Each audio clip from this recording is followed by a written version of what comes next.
Yeah, it should flash it one. Boom. Yeah. Glorious.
March 26th. March 26th. My birthday is next week. Wow. Monday. But who's looking forward to that one? Everybody. No, not me. Not you? Nah. Nah. What, are you going to be like 25? Yeah, I wish. What? I wish. What? I've How been old are you? 25 for about 7 years now. So 32? Been 25 for 8 years now. 33.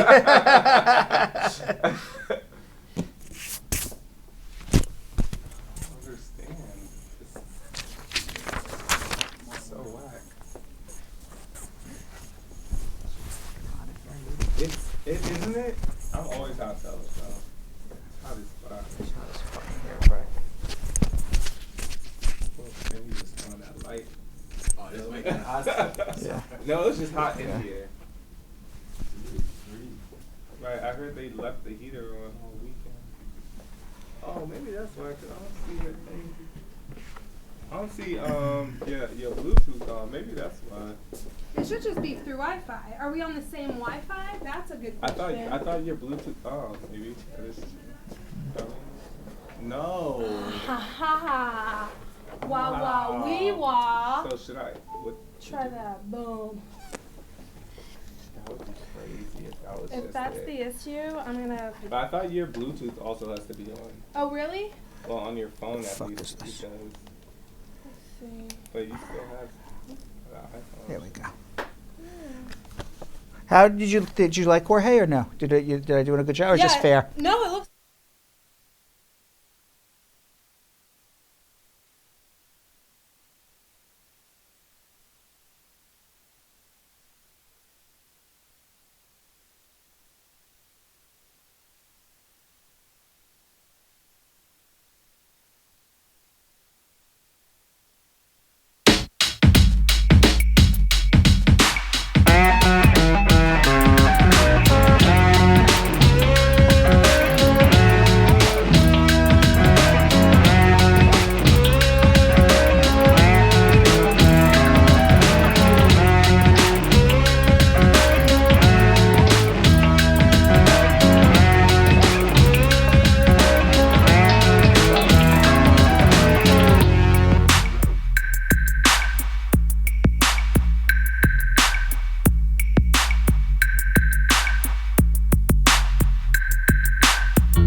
What is your American dream? That my daughters can grow up and do anything they want to do. That's my American dream. My American dream is an America that's unified and diverse and, filled with understanding and compassion and love.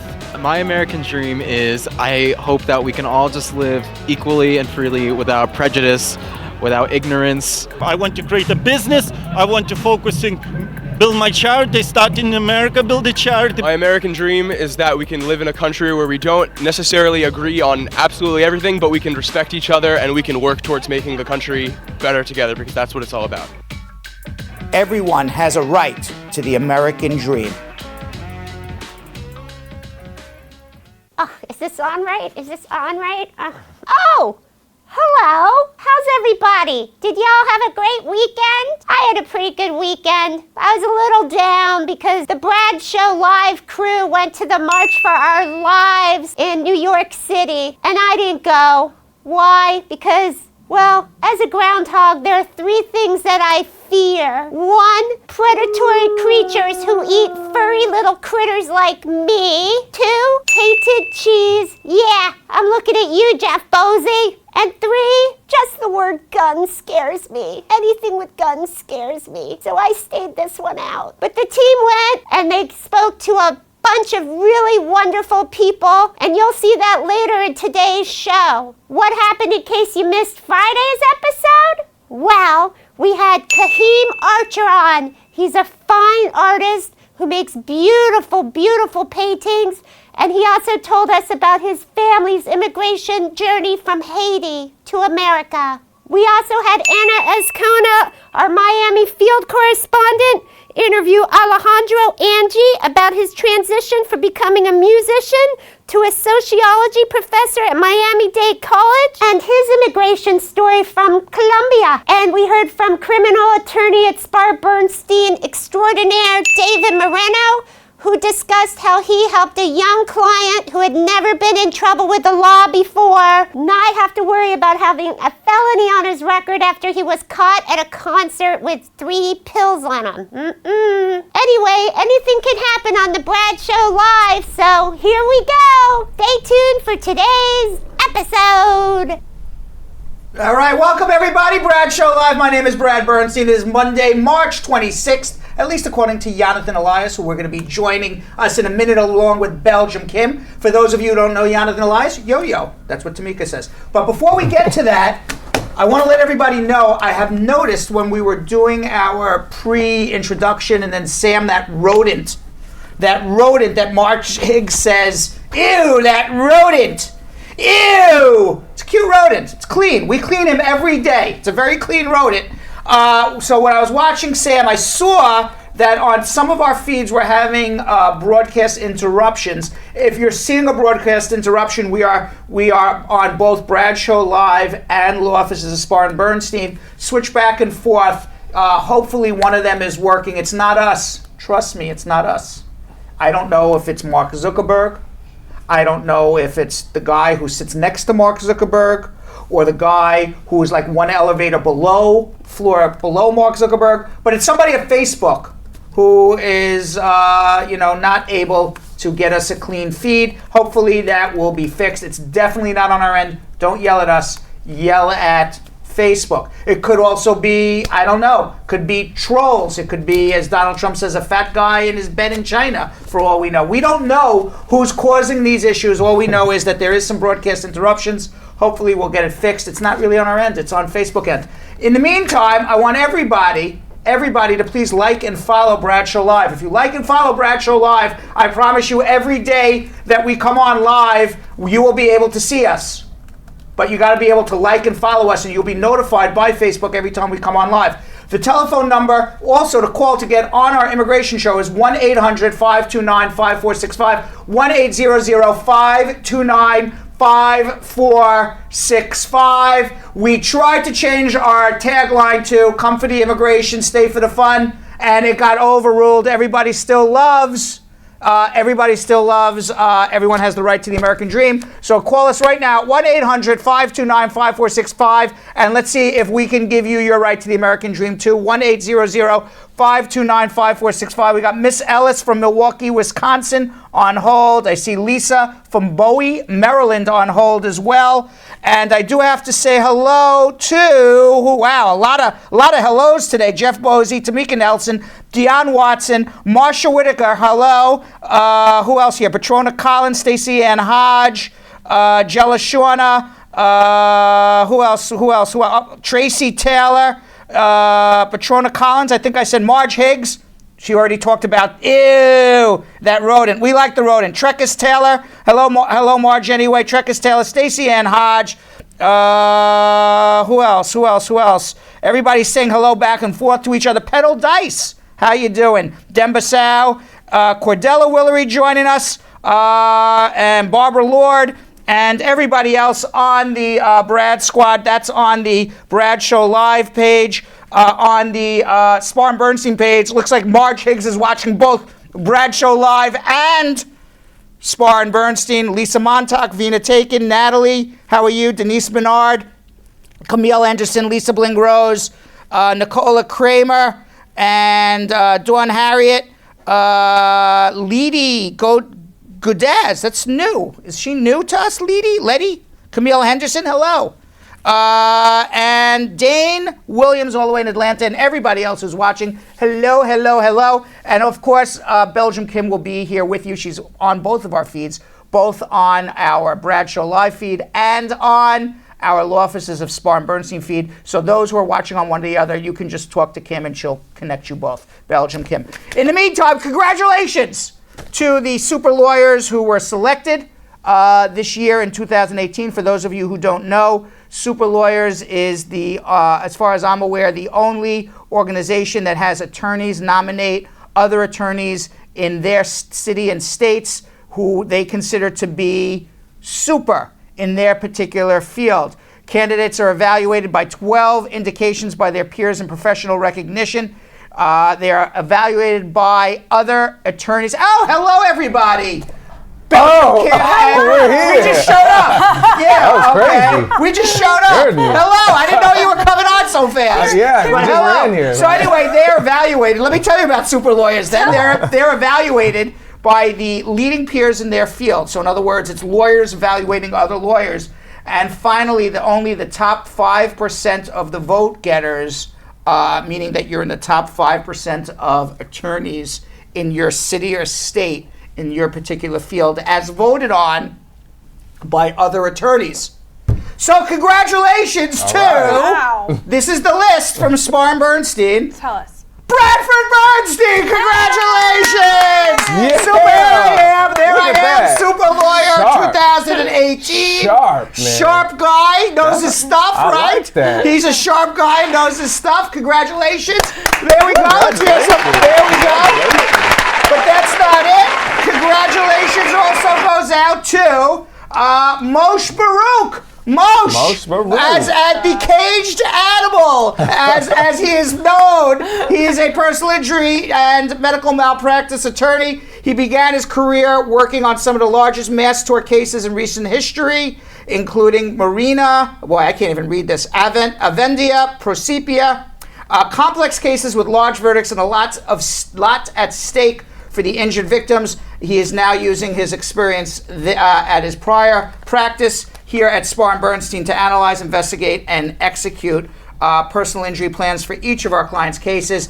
Also, Moshe Baruch, rising star, super lawyers, as voted on by his peers. Congratulations, the caged animal. Yeah. Okay, caged animal. It's dangerous. But we're not even done yet. We're not done yet. Give us more. Where's more? Give us more. Wait a second. We're off-centered here. Aren't we a little bit? Come. Do you want us to come closer? Come. I'll come I was just, by the way, Brittany wow. Russell, who's our personal injury attorney, she said she was watching Rachel Maddow on Friday. Rachel Maddow goes, wait a second, the lower thirds have to come down right in the middle of a live broadcast. She goes, now I understand what that means. Yeah. All right, so, We pull them out. okay, super lawyers. Number 2 at Spar and Bernstein, Megan Buckwalter, family law and matrimonial law. There she is. Nice. Congratulations. Megan's compassion and drive fuels her desire to help her clients navigate the legal and emotional complexities that arise during family and matrimonial matters. She has dedicated her entire career to the practice of Matrimonial and Family Law, and has substantial experience litigating complex custody and visitation matters, handling fiscally complicated matrimonial matters, negotiating settlements, litigating child support, family offense, abuse, neglect cases, and preparing her cases for trial. Congratulations, Megan Buckwalter, Nice. matrimonial attorney here at Spar and Bernstein for Super Lawyers. But we are not done yet. Oh. Yo. We are not done yet. Congratulations goes to Nicole Abruzzo-Emmerich. Nicole. What's up? And she is a super lawyer 2015, 2016, 17, and now 2018. And Nicole is an immigration attorney here at Spar and Bernstein. She provides representation in all aspects of removal defense, family-based immigration, employment-based immigration matters. She assists businesses and religious organizations in obtaining visas for their employees. Congratulations goes out to Nicole. Yeah. We are not done yet. We are not done yet. Keep It just them keeps coming. coming. Keep It them keeps coming. coming. Jenny Kim, who was on our show on Friday as a substitute for Yo-Yo and Belgium Kim. How'd she do? She did great. She's Okay. not only did she do great, but she was also voted a super lawyer. Wow. She handles also all types of immigration matters, and in her employment-based cases, she represents artists, musicians, athletes, and others with extraordinary ability. And finally, we are not done yet. We have 6 super lawyers here at Spar and Bernstein. Congratulations to David Moreno. David Moreno has just been elected, or has been nominated and elected to a super lawyer for 2018. And he has spent 5 years working in the Manhattan District Attorney's Office, which is the most prestigious in the country, as a public servant, before he went to give back to his own community. Amazing. And now he is practicing criminal defense law as a trial attorney. Congratulations to David Moreno, also super lawyer. All right, so there we have it. Quickly, Yo-Yo, let me tell you what's in the news. Have you Okay, been watching the news lately? A bit. Right. You know there was a March for Our Lives rally. Yes. Okay. Yes. The kids are telling the adults how to act sane. Right. Because the kids apparently, this is how insane this world is when yeah. the kids have to tell the adults crazy. what to do. Yeah. So there was a March for Our Lives. Demonstrations occurred across the country and world Saturday as students called for stricter gun control measures. And we were there, and we're going to show what happened a little later. I know Belgium Kim was there. Yeah. Kim. All right. Pat Rice was there. Pat Rice. Yeah. No, Muta Ali. Muta Ali was there. It was Muta Ali shooting. Yeah. And who else was there? Jilly Bean. Jilly Bean was there, Uh-huh. and of course the wonderful Paul, who is Jilly Bean's husband, was there He came. to help PA. Right. As a free production assistant. Jilly Bean's husband. Awesome. And in Washington, D.C., Emma Gonzalez, who was one of the survivors in Parkland, she gave a speech. It was amazing. She was actually amazing because she gave the speech for the length of time that the Parkland shooter was shooting up the school, 6 minutes and 20 seconds. Wow. And for most of that speech, she sat in silence. Wow. And we have a video of it, and hopefully it's less than 10 seconds. Good. So we will then show it, and then I'll be like Rachel Maddow directing from the live show. And there, let's watch a few seconds of it. While In a little over 6 minutes, 17 of our friends were taken from us, 15 were injured, and absolutely everyone in the Douglas community was forever altered. All right. So she began speaking. Since the time I came out here, it's been 6 minutes and 20 seconds. And that's all the time it took for 17 people to lose their lives. Wow. And Gonzalez, she wrapped up her speech with "Fight for Your Life." Also, which was great, which wasn't given any pre-warning. Martin Luther King's daughter. Granddaughter. She was a granddaughter. It was Yes. a granddaughter. My apologies. Her granddaughter, also Yolanda Renee King, spoke as a 9-year-old. Did amazing. Right, she did amazing for a 9-year-old. For a 9-year-old. Right, well, it runs in the family. It runs in the family. I mean, if MLK's granddaughter can't speak, who can, right? All right. So, and she said, my grandfather had a dream that his 4 little children would not be judged by the color of their skin, but by the content of their character. And that is from the famous 1960 civil rights speech. Yes. And she wrote, and she said, I have a dream that enough is enough, and this should be a gun-free world, period. And let's watch MLK's Jr.'s granddaughter. My grandfather had a dream.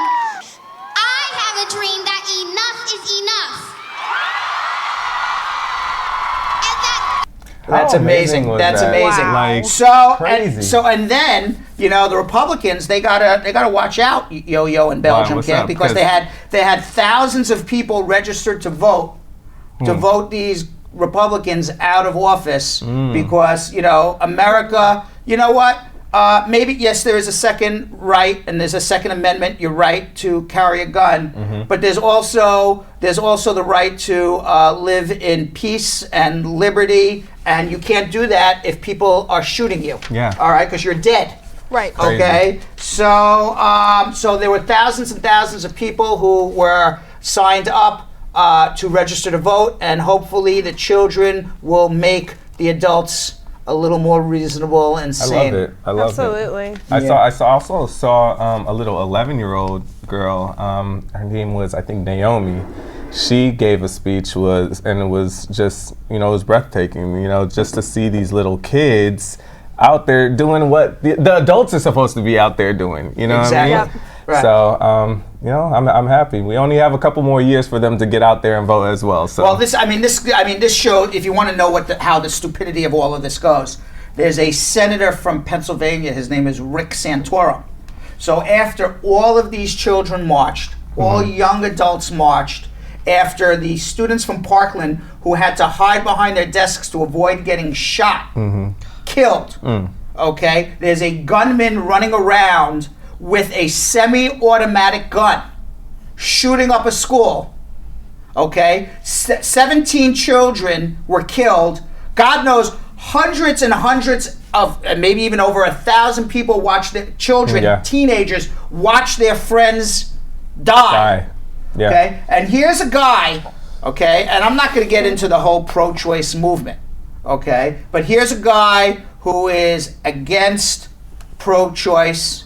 That every baby, every fetus is a life, okay? And he will scream and yell to save every fetus. Right. But once that fetus is born and you're alive and walking on this earth, you can get shot up. Who cares? Doesn't matter. Doesn't matter anymore. Everything he fought for. Everything he fought for to get that baby alive is now down the tubes. Insane. The irony of it all, isn't it? Yeah. Baby's on his own now. Right, and there he is saluting. Who the hell knows who the hell he's saluting? Right, all right. He should basically. He must be looking in a mirror. I think it's I think what he was doing was he had a big pain in his head for something that was shoved up his tuchus. He's like, something shoved up my tuchus, baby, which is preventing me from thinking properly. Sick. So what he said on CNN. What he said on CNN was that instead of protesting, all these people should learn CPR in case somebody gets shot. I'm done. Yeah. He it's said crazy. the last thing we need is for kids to administer CPR during a shooter situation and then get... Wait, who said this? No, who said this? He said Santorum, the former Republican senator from Pennsylvania, and CNN, the political commentator, said on the cable news network, this is what he said. I was getting the wrong quote, so my apologies. He said, how about kids, instead of looking to someone else to solve their problem, do something about maybe taking a CPR class or trying to deal with situations where there's a violent shooter? I mean, if somebody's coming to shoot up your school... I'm not thinking about doing CPR. You're not all right, guess what? They're dead, okay? You can't do CPR on a kid who's just got shot by a semi-automatic weapon. So I can get shot too? Yeah. Like what? Yeah. That's crazy. So I'm not sure who said this, okay? Who's GU? Jill, who's GU? Who? Ted Yu, I guess. He's a doctor. I don't know who he is, but he's a doctor. And this is what he said. This is what a medical doctor said. The last thing we need is for kids to administer CPR during a shooter situation and then get themselves shot. Like just I like you said. just said, right? Like what? What are you saying? I mean, it's so stupid. So Rick Santorum's comments are not only an assault on our children's First Amendment rights, but are putting our kids in danger with misinformation. Oh, I see now. Here's all of the tweets about it. And Pope Francis, he even weighed in on this. He said, tell young people not to let adults silence them. Yep. YouTube has weighed in on this. YouTube has banned assault rifle videos, and they have put tighter restrictions on videos involving weapons. And they have anybody who does a video that teaches somebody how to shoot the weapon is now banned. It does very much feel like if you watch those videos, it very much feels like a how-to. Yes. No, it is. Right, like it is definitely what it is. Let me show you how to use an assault weapon and go shoot up your school. Yeah. Right. I mean, it's crazy. No, it is. Wow. All right, 1-800-529-5465. We can get into Stormy Daniels. We can get into Russians who are killing spies. But we got to get into immigration. Yes. All right, we're already half hour into this already. Oh, snap. Oh my God, I'm in a deep sweat. You know, I'm trying to go through so much here so fast. Well, it was a lot of deep issues. There's a lot of deep issues. And you got Stormy Daniels now, who came. By the way, I saw on CNN today that 21% of the people after the 60 Minutes video, I'm sure everybody knows, we don't have to talk about Stormy Daniels. She's the porn star. She was on 60 Minutes. She said she had sex with Donald Trump. There she is. And then she said he stunk in bed. I didn't even want to do it. Yes. Yeah. Oh, wait. Oh. We have a bag there for you. Don't worry. Sorry. Okay. Yes. You like that? Yeah, that's kind of funny. So any event, I saw on CNN today that 21% of the people who were polled after this, 21% of Americans, okay, 79% of Americans believe Stormy Daniels had sex with Donald Trump. Absolutely. And had sex with Donald Trump in his home while Melania was pregnant with Barron. Yes. 79% believe this story. Okay. 21% of Americans say it's fake news, it's a hoax. Okay. Now, I would love, if Facebook was able to give us the 21% of those people who think it's fake news. I have lots of things to sell them. I have lots and lots of things to sell them. I think I can make a lot of money selling stuff to these people who don't believe Stormy Daniels had some. All right, like this pen, for example. I'm just thinking about how she said he stunk in bed. Oh. I'm thinking about selling stuff to the 21% of the people who think that Donald Trump never had sex with Stormy Daniels. Oh, God. That's what I'm thinking about. I'm like, we can make a fortune if we know who these people are. Right. Because why would, my biggest thing, which was a great point, is why would you lie about having had sex with him? I feel like everybody would lie about not having had sex with him at this point. Like, no, I don't even know that guy. I need some Tums. And meanwhile now, it just came out right before we came on the air that Stormy Daniels sued Trump's lawyer for defamation because he came out and said none of this is true. Right. Wow, is this the one that? And eventually, what's going to happen, and it's going to happen with this case of the Apprentice contestant in New York and in California. Eventually, somebody is going to end up in a deposition. And eventually, it's going to end. That's when is this the same lawyer that just? And by the way, I don't know if anybody watches this show. It's a couple people. People watch the show. But what I said, I don't remember if it was Thursday or Friday. I think it was Friday, or maybe Thursday. I said it's very interesting. I see how ahead of the curve I am. I said it's very interesting that Trump tweets about all this BS. Okay, Rosie O'Donnell, Alec Baldwin, anybody who even does, one little thing against him and he makes a huge deal. I'm going to tweet and tell this guy's a loser and he's crooked and he's a thief and this and that. Never said a word about Stormy Daniels. Still hasn't said a tweet. Right? When did I say that? Thursday or Friday? You said that when I was here. You said that Friday. I said that on Friday. See how ahead of the curve I am? Yeah. So now today, Stormy Daniels' lawyer came out on CNN, and I showed Julie Bean this. I said, look, I'm ahead of the curve. He just said this on CNN. He said, how come Trump's not tweeting about this? I said that 3 days ago. Maybe he watched the show. I don't know. This is why you do what you do. It's what I do, All right. 1-800-529-5465. By the way, Yonathan, I don't like calling you Yo-Yo because you're such a smart guy. Yonathan, I like that much better. You're such a smart guy. Yonathan is and Belgium Kim, they're going to be talking with you in our Facebook feeds on Law Offices of Spar and Bernstein and Bradshaw Live while I answer your immigration questions at 1-800-529-5465. What I'd like Yonathan and Belgium Kim to do, because I do it all the time, maybe maybe you can do it better than me. I don't know. Okay, and then I'll leave this job for you in the future. Okay. Convince people to share this with their friends and family. Okay. Okay, can you do that? Maybe because I say it all the time and nobody listens to me. Here, look. Okay? So put the camera on Yonathan, Belgium Kim, and let's get them. Okay. Now see if you can get people to share this. Hey guys, can you please tell your friends, your family to share and like this? So you know what I mean, we can help y'all out. We can help so many people out there. Kim. It can be it can be their good deed of the day. Yonathan, like Look at you that. get one good deed a day, you feel better about yourself as a person. Do it for selfish reasons. The last You'll feel Monday better. of this month. Come on, Easter about to come. Come on, like and we have things that we need to reflect on. I think the resurrection of sharing should be is what's going to be That celebrated part. for Easter. And what about maybe people don't know how to share? Maybe they're saying, Yonathan, Belgium Kim.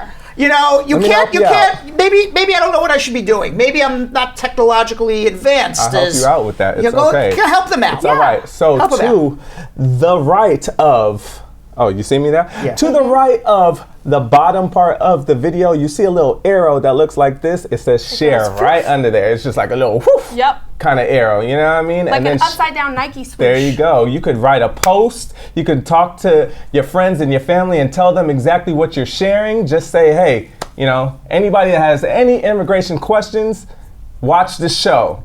All right? Anybody's and then it's looking going to for a be a good trickle laugh? effect. A good laugh. A good laugh. Great vibes. Amazing energy. There it is. All right, and now everybody's sharing. There we go. Except Natalie Nichols, who goes, whatever, Brad. Dang. Whatever, Natalie. Whatever. Enough of this. Whatever, Natalie. All right, let's go. All right, so we're going to answer your immigration questions. 1-800-529-5465. Miss Ellis in Milwaukee, Wisconsin. How are you? Hi, I'm fine. How are you? Good. What's going on? So I just got married in January, and my husband, he lives in Jamaica. So my question is it possible for my husband to come and stay in the United States with me while we go through the immigration process? And if so, what are the risks? Well, does he have a visitor's visa? Yes. Okay, so the risk is this. If you filed for him already and you're going through the process, the risk is that when he comes into the airport and they ask, who are you coming to visit, he has to tell the truth. I'm coming to visit my wife. Okay, they know there's a wife because it's already in the system that there's an application pending. And the risk is that they believe that he's coming to live here or adjust his status here rather than come to visit. And if they believe or think that he's coming to live here or adjust his status here rather than coming to visit, they can turn him around and deport him. Now he's barred for life from getting a green card, for deportation at the airport, and misrepresentation. I've seen it happen. It's really discretionary up to the person at the airport. So there's a huge risk in traveling when you've been filed for your green card. Not to say that people don't come and they enter as a visitor and there's no problem at the airport. It's just we don't know what's going to happen on a case-by-case basis. Now, you've already filed for him. There's something called, and you want to be together with him as quickly as possible. If you've already filed for him, there's something called a K3 visa.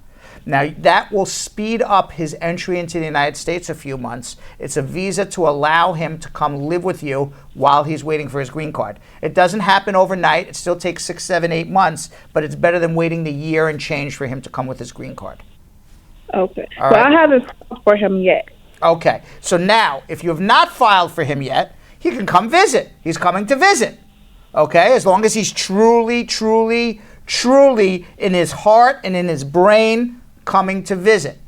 And if he's coming to visit, he's coming to visit. You haven't filed for him yet. Now, what the law says is if he visits and then he can go home and then you can do all of this work for him and then wait for him to come. Or if he comes to visit and then after 90 days, he has this revelation that pops in his head that goes, "Bah, I have a revelation." Like this, because I never thought about this before. Maybe I should stay and get my green card. Then he can stay. Okay. All right, but you can't travel to the United States. Okay, I am on record saying this. You cannot travel to the United States with the intention in your heart or your brain of getting a green card, because then that's misrepresentation. If they think you're coming to stay, or they think you're coming to or going to adjust your status, you're going to be turned away, and then you got a big problem. Okay. All right? Thank you. You're welcome. Yes. Hold on if you need help.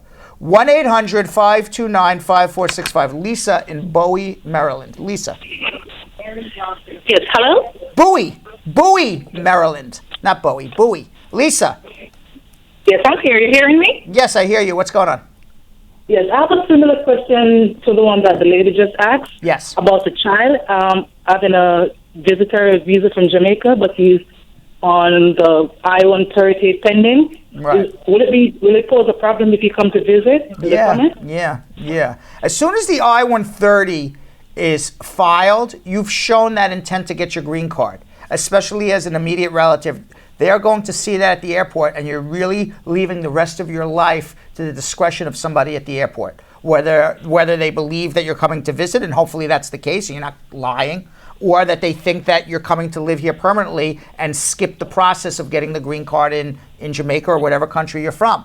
And if that's the case, then they're going to turn you around. You got deported at the airport, and you have a misrepresentation issue. Now, if the once the I-130 is filed, my advice is you don't do it, okay? Because you don't take the risk. Chance, so you can't It's a chance. You take that chance, and I say don't ruin the rest of your life on that. Wait it out. Oh, okay. And, Then, if you need help, hold on. Okay. All right, hold on. Wow, what is All this right. computer? There we go. 1-800-529-5465. Call. We're going to be taking your immigration questions, or if you're shy like Yonathan, if you're a shy person like Yonathan, and you're scared to talk or anything, then just leave Yonathan or leave Belgium Kim your questions on Facebook. Give as much detail as you can. Don't leave a question, hey, how do I get a green card? I'm not going to be able to answer you. Give us as much detail as you can, and we're going to be coming to Belgium Kim, and we're going to be coming to Yonathan, who's going to be asking your immigration questions of me in our social media check-in in about 5-10 minutes. Leave details. The more details, the more I can help. 1-800-529-5465 is if you want to get on our show right now. Wayne in Clarendon, Jamaica. How are you, Wayne? Hanging in there, sir. How are you? Hanging in. Good. What's going on? Okay. I've been married from 2011, and I was having issues getting my green card. Mm-hmm. What happened was my wife had abandoned me, and my work permit expires. What do you think I could do? So you're in Jamaica now. No, I'm here in New York. Oh, okay. It says Jamaica. I guess Jamaica, Queens, you're in.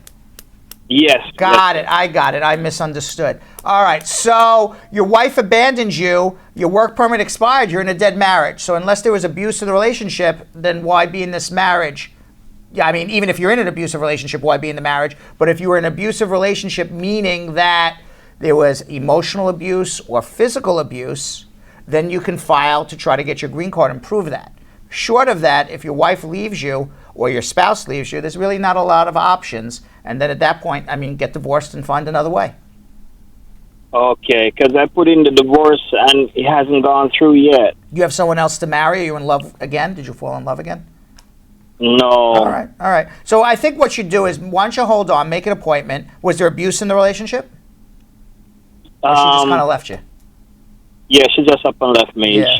Yeah. So so we're gonna have to figure out another way, but it's not gonna be through this marriage, unfortunately.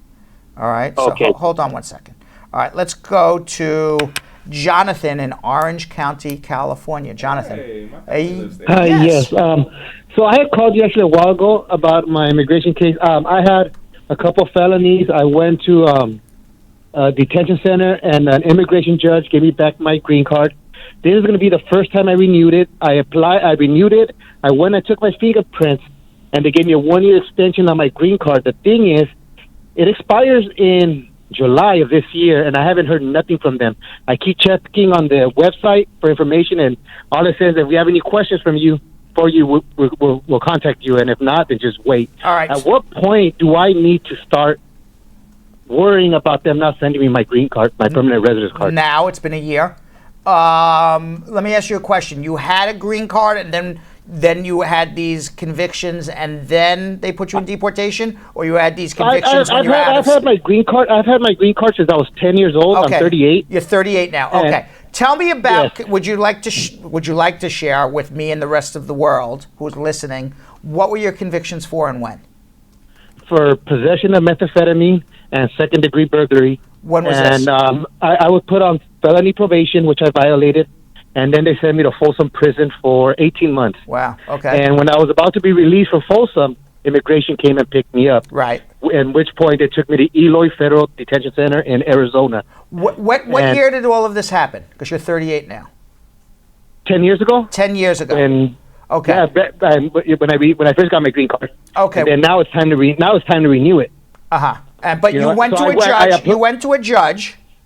Yes. You went to a judge, and you won your deportation case, and they gave you back. You got something called cancellation of removal. Is that what happened? Yes, that is correct. All right. Now, and your last conviction was a decade ago, correct? Yes, that is correct. And you pay your taxes? Yes, I do, and I work full time. And the judge told me I better live a straight life from when I got out, and you better believe I did. Good. All right. So then this is what I would suggest you do, because who knows? You have two choices. Okay. One is you can file a mandamus action against the government to force them to give you the green card because it's been a year already. Okay. Literally force the government to do their job. But you're eligible for citizenship. Why don't you just file for your citizenship? I thought I talked to another lawyer, and they said that I would have to get my felonies lowered to misdemeanors. No, that because lawyer's of a my records, moron. they do show they're felonies. No, that lawyer's a moron. You want to know why I know that lawyer's a moron? Because you couldn't get cancellation of removal. I know for a fact, because I know the law. You can't get I don't even have to look at your dispositions, and I know you can do your citizenship. Because you cannot get cancellation of removal if you have an aggravated felony. All of your criminal records were looked at by an immigration judge. They were looked at by a trial attorney who was trying to deport you, and everyone came to the conclusion that none of these convictions equal what's called an aggravated felony. As long as you don't, and otherwise you would not have gotten cancellation or removal. They would have deported you. So I know you don't have So I know you don't have an aggravated felony. And what citizenship law says is you can become a citizen if you don't have an aggravated felony and you have good moral character for 5 years. You have no aggravated felony, and your last arrest was a decade ago. So by all means, you should be doing your citizenship. I do want to do that. I really do. Okay, hold on. So what I would suggest is hold on. You'll make a consultation with us, and then we'll take it from there. So you can follow up and sue the government for your green card, but the bottom line is just become a citizen, get your U.S. passport, and then you're done. That would be the best thing. Yes. I've been here since I was 10 months old, my whole life. Yeah, you're as American as me, okay? As American as I am, okay? Because let me ask you a question, okay? Just out of curiosity, how often have you traveled outside the United States? I haven't traveled in over 20 years. Okay. Maybe even longer. I don't remember the last time. I was a kid. Okay, so, all right, in the last 20 years, I can tell you that I have traveled outside the United States more than 10 months in total. You have been physically in the United States more than me. You're as American as I am. Okay? Hold on one second, Jonathan, okay? Yes. All right. 1-800-529-5465. Call with your immigration questions. Leave your questions for Yonathan Elias, not the Yonathan who just called, but the other Yonathan who's in studio with us at Jonathan, Belgium Kim, Yanni. Maybe we should call you Yanni. Do that. Yanni. Here's Here's Yanni. That sounds much better than Yo-Yo. I don't like Yo-Yo. Yanni. Isn't Yanni a famous, semi-famous clarinet player? Clarinet player or something like that. Wasn't there like maybe. There's a lot of famous Yannis. Long hair. Yes. He had like long curly hair. Yeah, you would like like a Kenny G. Right, yeah, he was very famous from floor 2 to 11 as you're in the elevator going up, right? He's very famous in elevators, all right? So leave your questions for Yanni. Make sure it's detailed. Leave your questions for Belgium Kim. Yep. All right, isn't there a country called Belgium? There is a country called Belgium. Yes. It's small, though. It's and small. according to John Oliver, right, and isn't there a woman by the name of Kim who was born in Belgium at one point? In fact, there's just In fact, there was just one. Just one. Right. Thus the name Belgium Kim. All right, so leave your questions for Belgium Kim and Yanni. Maybe we'll go with Yanni. All right. All right. I'm good with And we'll it. go with it. We'll see how. We'll see if Yeah. anyone. The we'll- comments tell us are if you going. like They're it. taking it and they're running with it. We'll see. We'll see if they run with it. They Let run us with know. it. That will be your name. All If right. they don't run with it, we scrap it completely. All right. Let's go. Jilly Yo-Yo Ma, Yo-Yo Ma. who is a famous musician. you're not A Yo-Yo cellist. Ma. No, Yeah. 'cause You don't look like that's what- that's what I you don't say. look like a yo-yo, and you don't look like anybody's ma. Ma, yeah. Okay, That's all right. what you say unless like you're on the the streets. Hey, yo, ma. yo-yo ma. what's up? Right? Yeah. What's up? Kill that one. No. You're not yo-yo ma. You look more Kill like the. a cellist than a clarinet player, I would say. A cellist. Yeah, that's who. Yo-Yo Ma is a cellist. Oh. Yo-Yo Ma is a Kill cellist. the yo-yo ma. All right. So let's go to John in West Palm Beach. John, Yes. how are you? Good day. Good afternoon, Brad. What's up? Yes. Yes. I got a letter. I sent in some papers to the USCIS, Right. but they sent back a letter stating that they approved my work permit. So I got that, but they sent me a next letter, which is a travel document.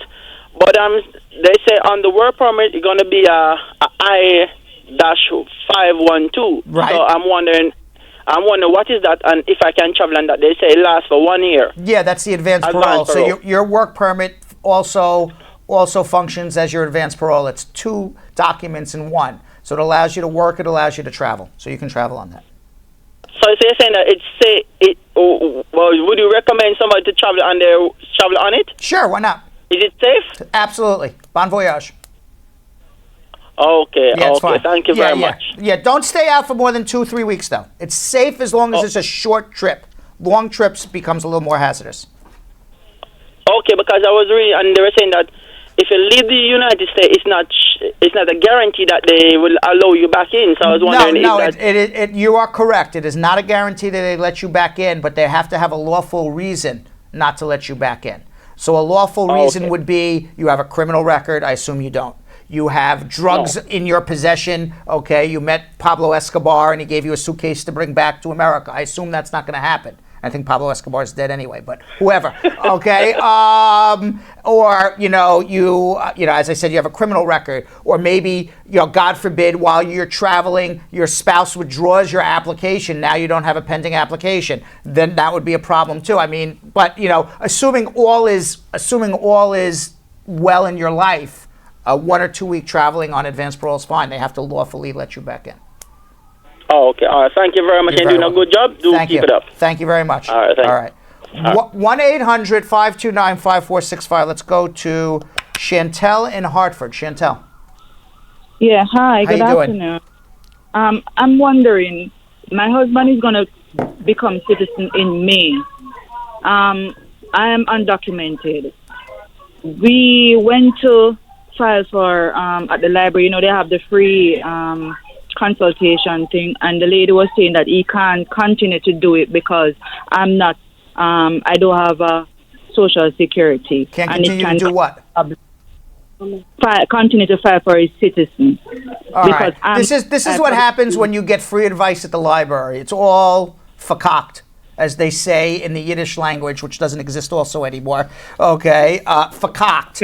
What? Verkauft. Verkauft. It's all screwed up. All screwed up.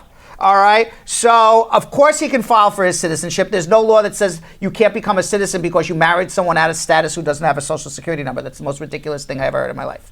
Okay. All right. So he should be filing his citizenship, and he should also be filing for you simultaneously. And when he becomes a citizen, upgrade your case. I don't understand. But you told me he's going to become a citizen in May. So obviously something went in. Well, we haven't anything. Nothing hasn't been went in as yet. You want to file it? He's eligible as of May. I understand. Right. All right. So then, at the bare minimum, you live in Hartford, Connecticut. We have an office on 1 Congress Street in Hartford, Connecticut. So, go ahead. But I want you.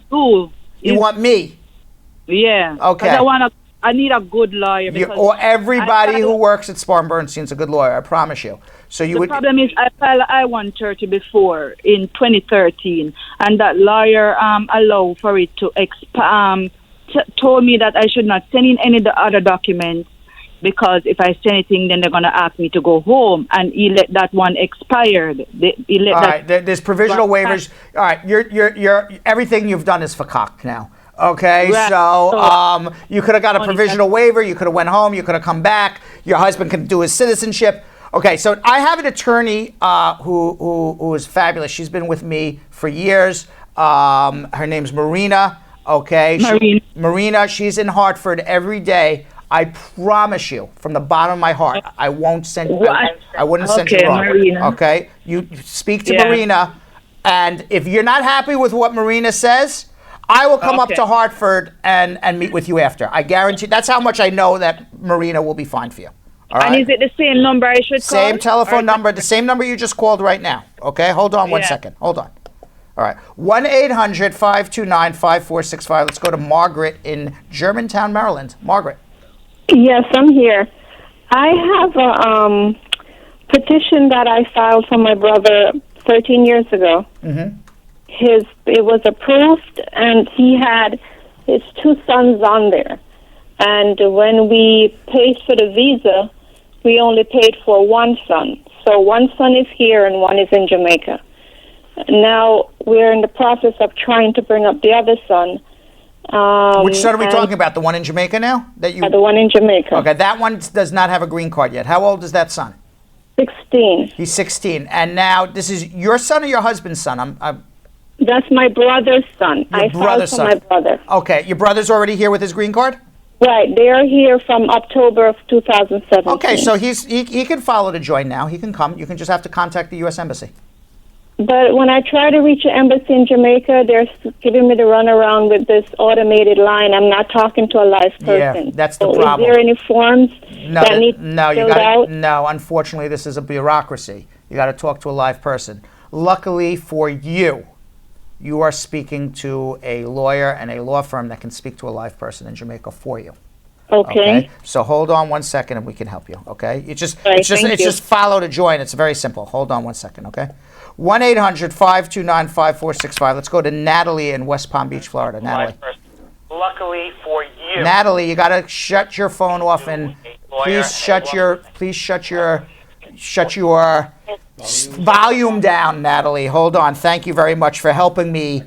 You got me. What was your name again? Yanni. I forgot for a second. I went blank. I'm like, what are we calling you now? Do we like Yanni, by the way, or no? You know what? People are saying, you already asked us this, Kim. We said it was Yo-Yo. There are a couple who said, Yo-Yo sounds hood. It should be Yanni. However, most people are like, we already voted Kim. They got very defensive. Also, you know who that Natalie is, Brad? I know. That's Natalie Nichols. I know. One of our tried and true. Oh, I know exactly who it is. Exactly I know exactly who it is. And so everybody wants Yo-Yo. Everybody's saying yo-yo. They are keeping. What is it? They're like sticking their their feet in the sand. Yeah, they're putting their foot down. They're putting their foot down. That's it. It's Yo-Yo. I will say my mom says no, not Yo-Yo. No, all right. She just commented. She said no, not Yo-Yo. Not Yo-Yo. Right, but I also don't believe your mom is in the hood. No, my mom is not in the hood. Yan. Someone said I prefer Yan. Yan or Yanni. Yep, that's my mom. All right. Oh, hey, Mom. All right, we're gonna get back. We're gonna get back to Yo-Yo or Yanni. Yo-Yo. Everybody's settled up Belgium Kim. That's for sure. Yeah. No, everybody's going crazy. Let's with the go yo-yo. to Linda in Los Angeles, California. Linda. Hi, hi, attorney. Hi, how are you? So my question is, yes, I have a very good friend. She's a nurse, and she's been here for 15 years, and she hasn't gotten her green card. She wants me to ask you if there's a way. Actually, she's working. She has she was able to get the, how do you call it? She applied for a provisional thing. How do you call it? All right, so let's take a step back a second. Okay, she's from the Philippines, right? Yes. Okay, you see, I'm good with accents. All right, so she's from the Philippines. How did she come to the United States? By tourist visa. Okay, when did she come? Like she came here 2003. 2003. Okay, and now she's married to a U.S. citizen? No, she's not. Her parents are here? Nope. So how is she doing a provisional waiver? Because you can only do it through a citizen or a spouse or a parent. I think she, maybe like I said, I'm mistaken. I think she got this, how do you call this, asylum application something. Okay, all right. So asylum, then, yeah. All right. So then I she think... was able, yeah, go ahead. So she was able filed. to She get, filed asylum, so she got the work permit. Yes. Got it. All right. And what happened with her asylum case? It's still pending until now. From 2003? No, I think she applied for it like it's going to be like 4th year. Has she gone for an interview yet for her asylum? She said she's going to have her interview this year. Okay. So now, can I ask what her claim is for asylum? Why is she scared to go back to the Philippines? What's going to happen to her? Something like what is it? Like someone is pursuing. Somebody's pursuing her. Something like that. Yeah, I don't know if that sounds like a really good case. I think she said she was denied. Yeah. Well, if you're denied, you get put in deportation. So now she's got a bigger problem. Okay. Uh-huh. So and I would say generally from the Philippines, asylum cases are hard. Not to say they're impossible, but I don't see a lot getting approved from the Philippines.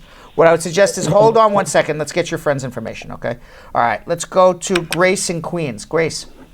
Yes, Mr. Bernstein. Yes. I'm asking a question. I also have my brother on the line, Craig, where he, in 86 and 92, he was charged with possession. Mm-hmm. And he came here younger than 10 on a green card, and he cannot get his citizenship. They keep renewing his green card, but he cannot get a so he was possession of what? Craig, possession of what? Possession of cocaine. Possession of cocaine. And what years was this? 1986 and 1992. Okay. Did you go through a deportation process? No. You never did? I was granted a 212C relief. Okay, so because you did go through a deportation process because you wouldn't have gotten 212C relief if you didn't go through the process. So they tried to order you deported and you won your deportation case, and back in the day that was called a 212C relief case. So now was your possession, did it have possession with intent to distribute, or was it just strictly possession? With the intent to distribute. Okay, so because it was intent to distribute, that is a aggravated felony, most likely, and that's probably why they are denying your citizenship. If you are convicted of an aggravated felony after November 17th, 1990, you're permanently barred from becoming a citizen, even though you got your 212C waiver. Where did this happen? What state was the 92 case? Florida. In Florida. Yeah, so we would have to take a look at it and make a determination whether or not it's an aggravated felony, but it sounds generally when you have a intent to distribute, those are aggravated felonies, and that's probably why your citizenship is being denied. If it is an aggravated felony, then you're never going to become a citizen under the law unless the law changes, but you'll still be able to keep your green card for life. You'll be able to travel back and forth. You're just never going to become a citizen. And you can live here as a green card holder for the rest of your life. Or see if you can try to vacate that conviction from 92, turn it into something that's not an aggravated felony, but that would be something you would do in Florida on the state level. All right. So which is the 86, the one that happened 86. That one is pardoned, you're saying? No, well, that one is not. There's no such thing as pardoned. But what it is anything that happened pre-November 17th, 1990, whatever the conviction is, as long as you got relief from deportation for it, you're going to become a citizen, assuming you have 5 years good moral character. I had a guy who had a manslaughter conviction in '88. We made him a citizen because the conviction was pre-November 17th, 1990.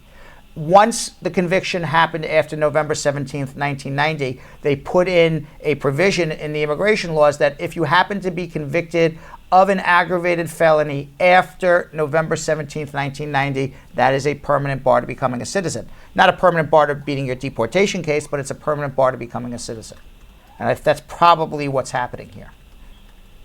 So he should send his paperwork. I live in Queens. He should send his paperwork for you to...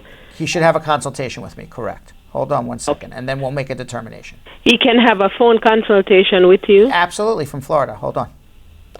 All right, so we're going to go to 2 more calls, and then hopefully Yo-Yo, a.k.a. Yanni. I'm gonna be like you. AKA And have Yanni. like 10 names. Right. That's probably what it's gonna be. Belgium Kim, AKA Kimmy Kim Kim Kim. There you go. AKA social media queen. Yep. AKA social media guru. AKA the former rapid fire The Kim. former rapid fire Kim.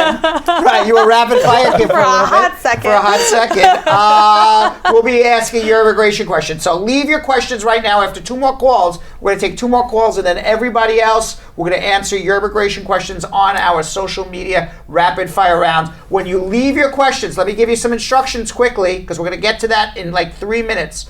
When you leave your questions, make sure you give as many details as possible. Leave nothing to chance. More details means better answers from Brad. Let's go to Dolly in Queens, New York. Dolly. Hi, Brad. Good afternoon. How you doing? Good. I got a question. I'm asking a question for a friend, husband. He has a green card and it's expired, but he has a felony on his record. What should he do? Renew the green card? No, you don't. No. If you have a felony, you don't just cover your eyes like this and say, you know what, I'm going to start filling out forms and hopefully something good will happen. You got to take a step back. Come see a good lawyer. Okay. You happen to be talking to one, okay? Come see a good lawyer. Yeah. Let's take a look at his disposition. Let's see if he's eligible for citizenship. Let's see if this felony makes him a deportable alien, which most likely it does, which puts him in all sorts of other hot water. Before he does anything, don't pass go. Don't collect $200. It's my Monopoly analogy. Come right to me. Hold on 1 second, all right? All right. And maybe one day we'll get a computer that works here. All right. Natalie in West Palm Beach, Florida. Natalie. Hello, Brad. How you Hello, doing? Natalie. How you doing? I'm good. Oh, good. You're good. I like that. Me too. All right. What's up? I don't have an immigration question. Oh, I'm you just don't- calling to say congratulations Thank and keep you. up the good work. Thank you, Natalie. Who's sweeter than Yes, and Natalie? I want one more cup. One What? more question. What? I'm protesting for my cup. When am I getting my cup? When we get our cups, we're right now using. I don't want to give any free promo, but let's say there's a coffee company with a store on every corner, and let's just say hypothetically the name of that coffee company was called Starbucks. Not that I'm giving any sort of promo, but right now we're using Starbucks cups. But when we get our cups, I promise you, Brad Squad, we're sending them out. Cups are going everywhere. All right, going northwest, south. You get a cup. You get a cup, right? You get a cup. Northwest, southeast, cups are coming. All right. Channeling So our hang in there. All right. Okay, Brad. All right. Bye-bye. Thanks. Have a good one. Thank Bye. you. All right. Just calling to say hello and chat with me. That was sweet. That was sweet. All right. So what do we got going on Facebook? Well, believe it or not, our first question wasn't even for you today, Brad. What was it for? Our first question was for Yonathan. What they want? And the most important question, I think, one of the most important, Yonathan, Kimmy Kim, does Yo-Yo work out? Ask him for me. People want to know. People want a description of your body. They're asking for the description of the. They would like Yonathan. They would like Yonathan to do this like topless, maybe. Yeah, absolutely. All right, right. I wouldn't say no to that. Yeah. I wouldn't be. That would be. Brad Show Brad. By the way, Brad Show Live After Dark. That's where the Yonathan topless. That will be the show that I will be hosting, guys. Brad Show Live After Dark. Until then, we got to keep this. You know, everybody's clothes on. Yeah. The only problem is that we can't play any music on Facebook, so you're just gonna have to do this. Although I will say, Stacey Ann Hodge is saying, take it off. I do work out. I've been trying to eat healthy. Stacey Ann Hodge is like, take it off. My mother might be watching, but Mom would be proud. She actually would. My mom would be proud. She's like, she's gone far in life, that Kimmy Kim. All right, so let's get to immigration questions. All right, the first question is, can I get a green card if Forgot what kind Yonathan of is show we're on. staring at Yonathan all day long? Go for Got me it. sweating, yo. Woo, you okay there? I'm You good. okay I'm there, good. cowboy? I'm good. Brad Show Live after dark. After dark. Starting a little early today. Yeah, got me It's not blushing. even 7 yet, you guys. All right, so what do we got? Our first question is from Glacia, and Glacia says, I've got a friend. Yes. Cousin.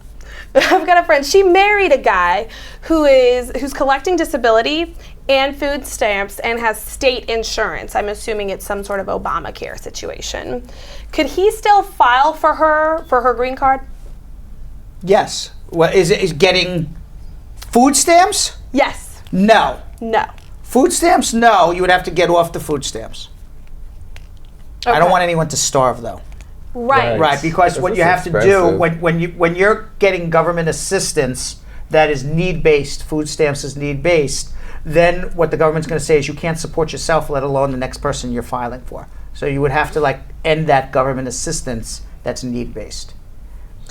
All right. I have one from Maurice Malcolm. So my question to you is, my sister filed for me and my 2 sons. One of my sons is in the USA with me, and the other one was left behind. We want to pay for his visa now. How do we go about doing that? I think we spoke with them. That was the brother, and they were having trouble.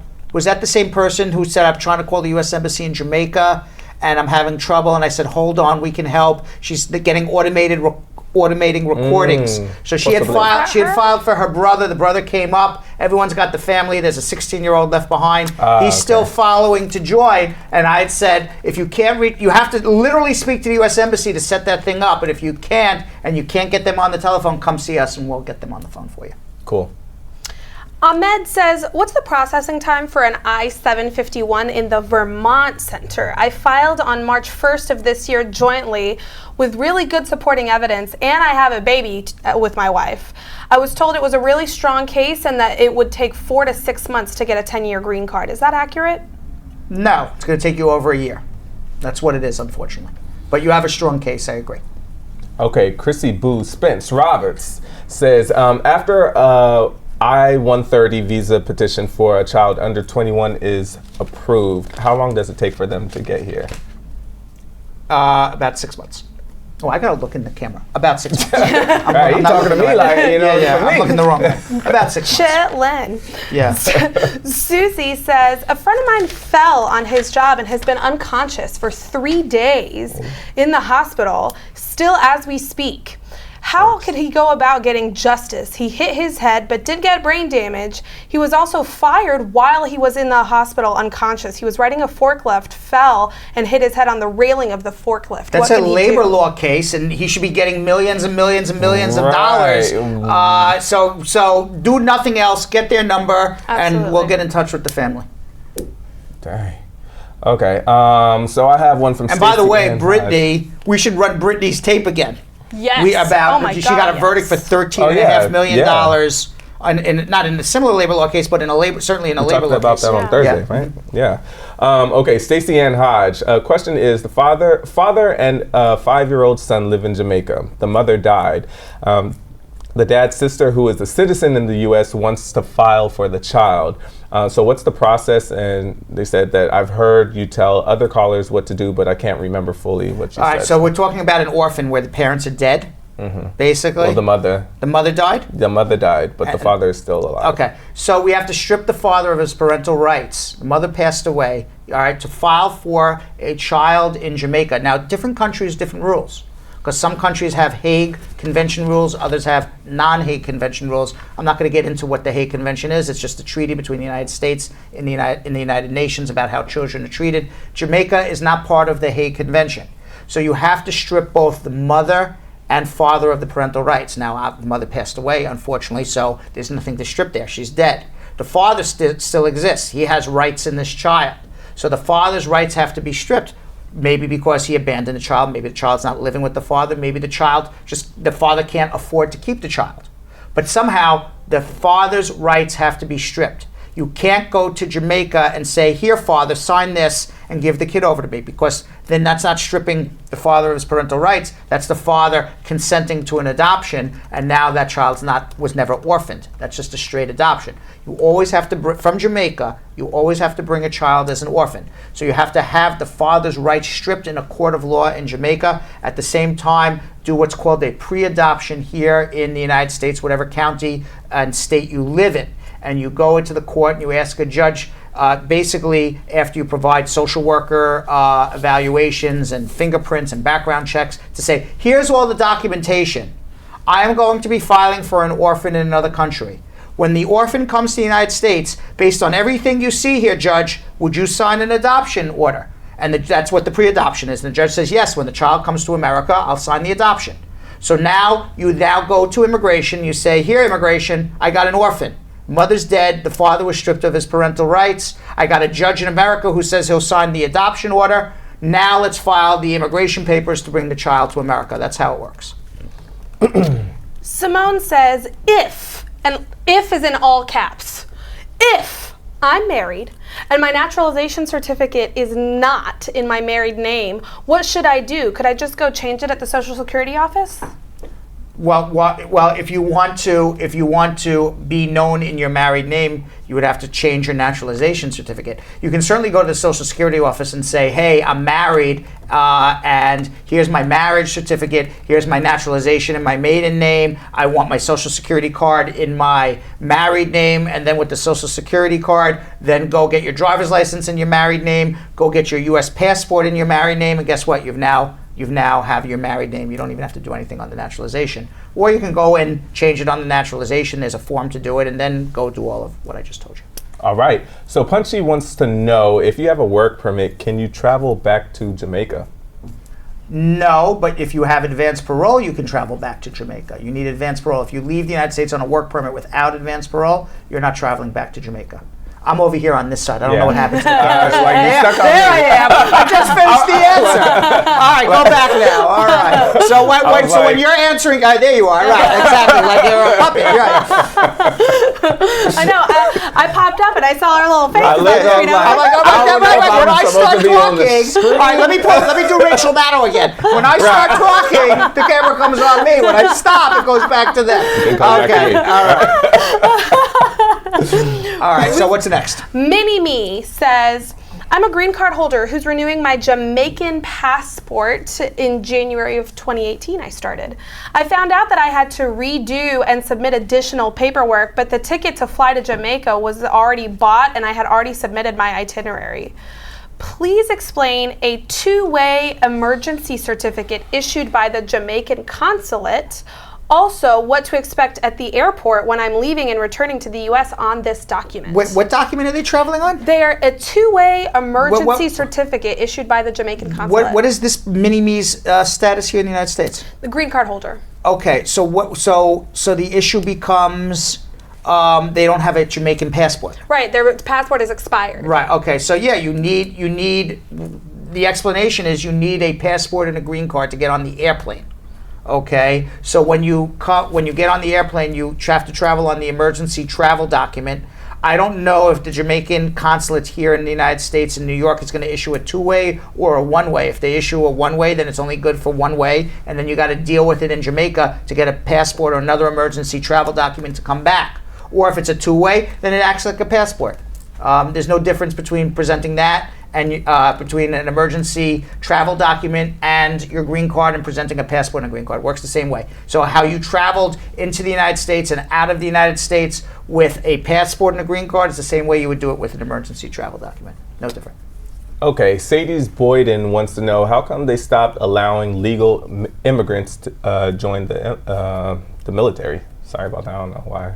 Why does Donald Trump want to spend money to build a wall? Why did he have sex with Stormy Daniels? Why is he cutting taxes for everybody except New Yorkers? Why? Why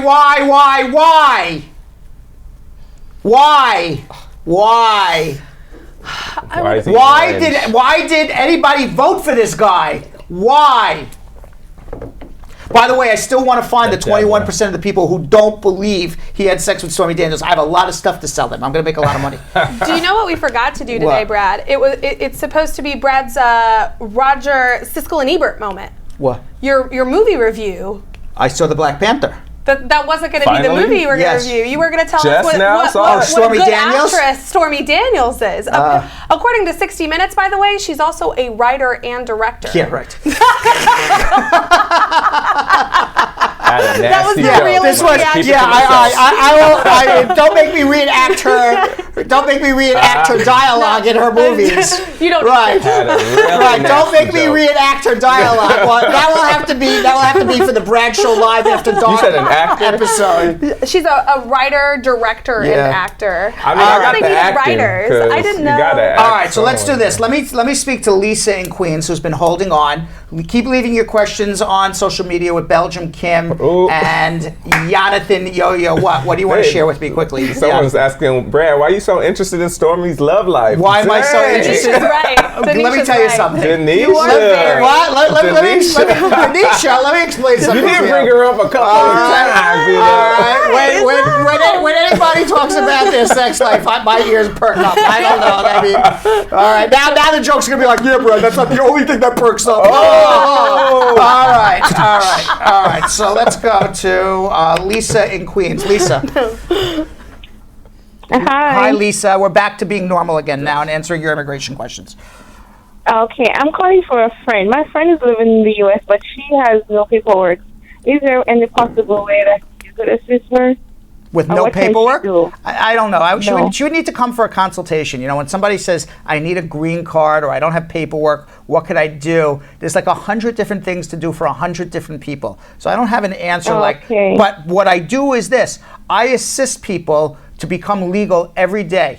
Every day, people walk into this office and I assist them, my attorneys assist them, the paralegals assist them. This is what we do here for a living. So let her make an appointment. I don't know what we're going to do. I don't know how we're going to do it. I don't know whether I can help her. But this is what we do every day. We help people here every day become legal. We assist them to get their American dream. We assist them to make a better life for themselves here. So absolutely give us a call. But how we're going to do it, what we're going to do, whether we can, those are all questions we'll figure out when we meet her. Okay, thanks a lot. All right, hold on one second. All right, so in the meantime, on a more serious note, when this weekend there was the gun march for our lives, we sent out the entire crew, Muta Ali, Belgium Kim, Jilly Bean, and Jilly Bean's husband was even there, Paul, as a free production assistant. Let's watch and see what happened. Hey Brad Squad, it's Belgium Kim, and today I'm here at March for Our Lives. It's one of the thousands of marches happening all around the world in support of gun reform, and today we're taking you to the one in New York City. The march was organized in response to the mass shooting at Stoneman Douglas High School last month in Parkland, Florida, that killed 17 people. Today you'll notice a lot of people wearing orange. Orange was actually chosen as the official color of gun reform after the 2013 shooting of Hadia Pendleton.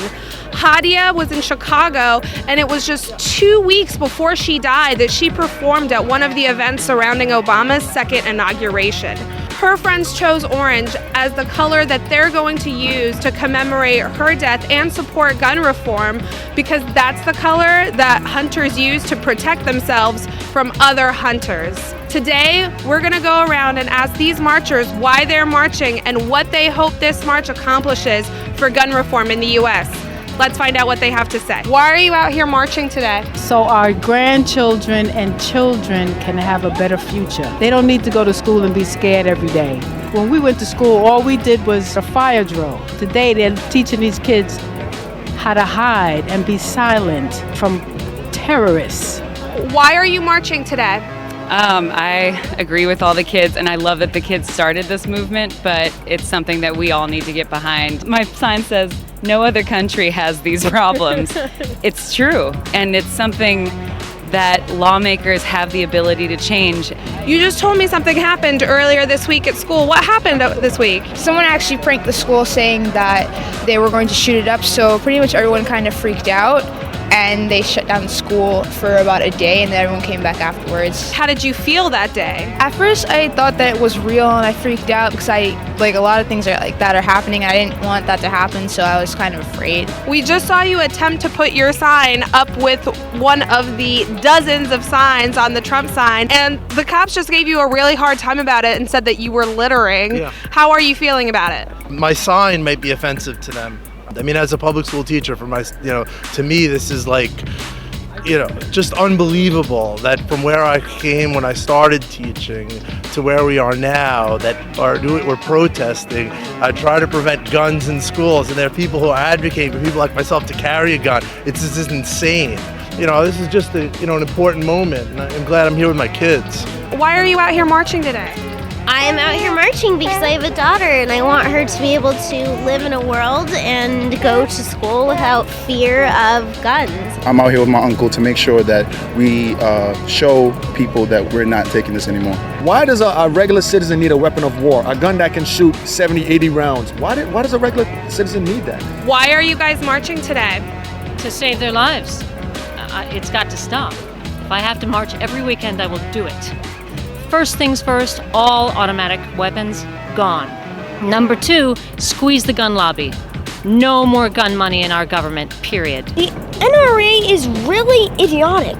I just hope that there's going to be no more deaths of children like me and Griff. I just really don't want more people to suffer. I'm a medical student, and medical schools across the country are standing up, and we all did a walkout on March 14th. I organized one at my school in New Jersey, and schools across the country are posting on social media, and our hashtag is White Coats Against Gun Violence, and the national slogan that people have been putting on banners is gun violence is a public health issue. Olivia, if you wouldn't mind showing us the sign on your back for just 1 second. It says 6 gunshots killed my brother 29 years ago. I really hope that the outcome today and this movement, this incredible movement, that we all are part of it, something happens, it's the Me Too, it's the everything, it's enough already.